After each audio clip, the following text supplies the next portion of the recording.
जय हिंद।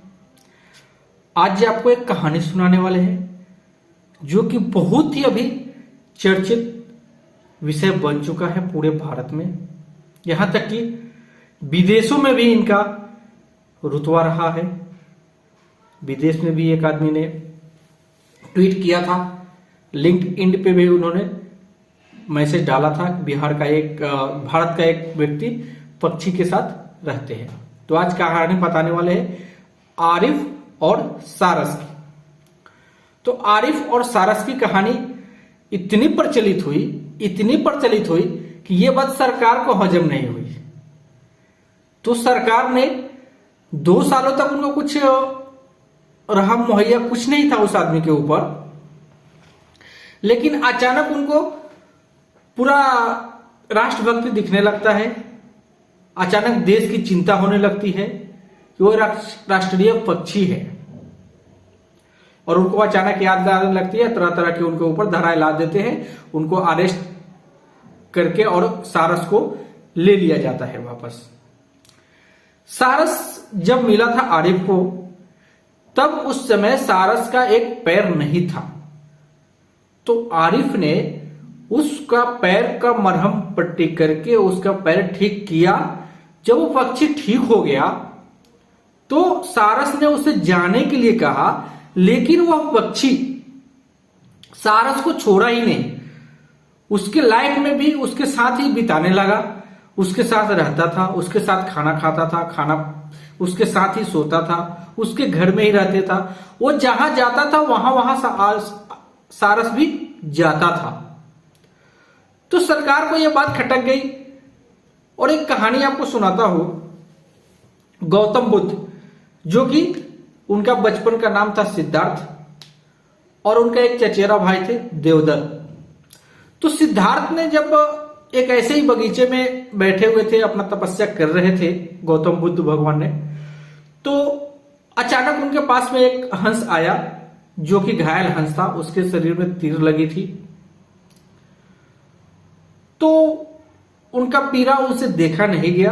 उन्होंने हंस को अपने घर लेकर के गए, उसको ठीक किया।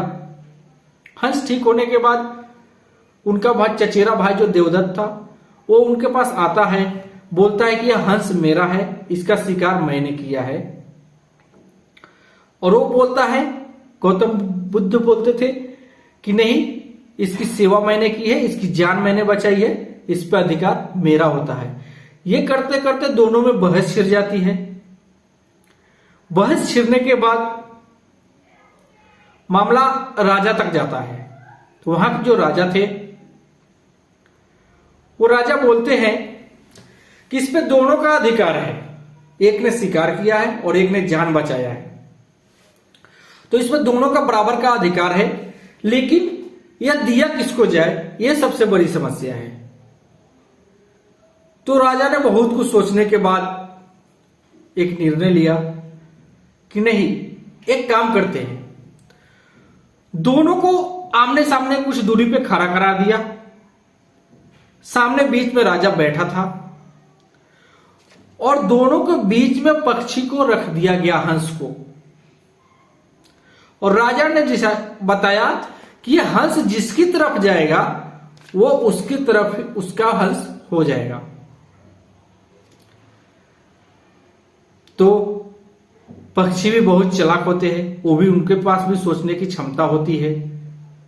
बोल नहीं पाते हैं, समझ उनके पास भी होती है।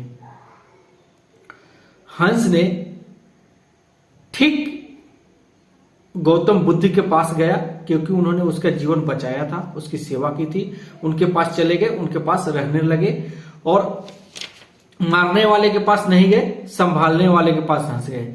तो सेम वही कहानी आज यहां पे लागू होता है।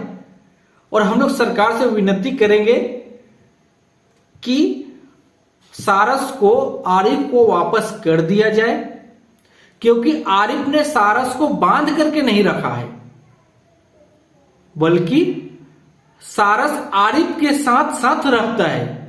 उनका एक दोस्ती हो गई है, बेमिसाल दोस्ती हो गई है दोनों का। तो हम सरकार से यही गुजारिश करेंगे, जो भी इस केस में है उन सब लोगों से गुजारिश करेंगे कि सारस को आरिफ को दे दिया जाए, दोनों का जीवन खुशमय हो जाएगा और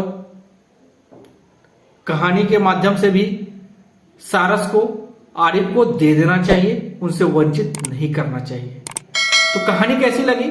कहानी अगर अच्छी लगी होगी, मेरा अगर सुझाव अच्छा है तो आप लोग भी सपोर्ट करें आरिफ को और अपने कमेंट्स में भी कमेंट कर सकते हैं या ट्विटर माध्यम से आई सपोर्ट आरिफ करके वहां पे आप लोग मुहिम चला सकते हैं।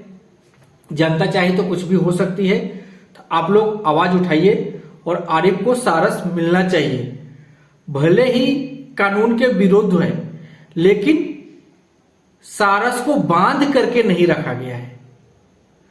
वह सारस आरिफ के साथ रहता है क्योंकि उसका मदद किया था, उसका पैर टूटा था तो उसको संभाला, उसका पैर ठीक किया।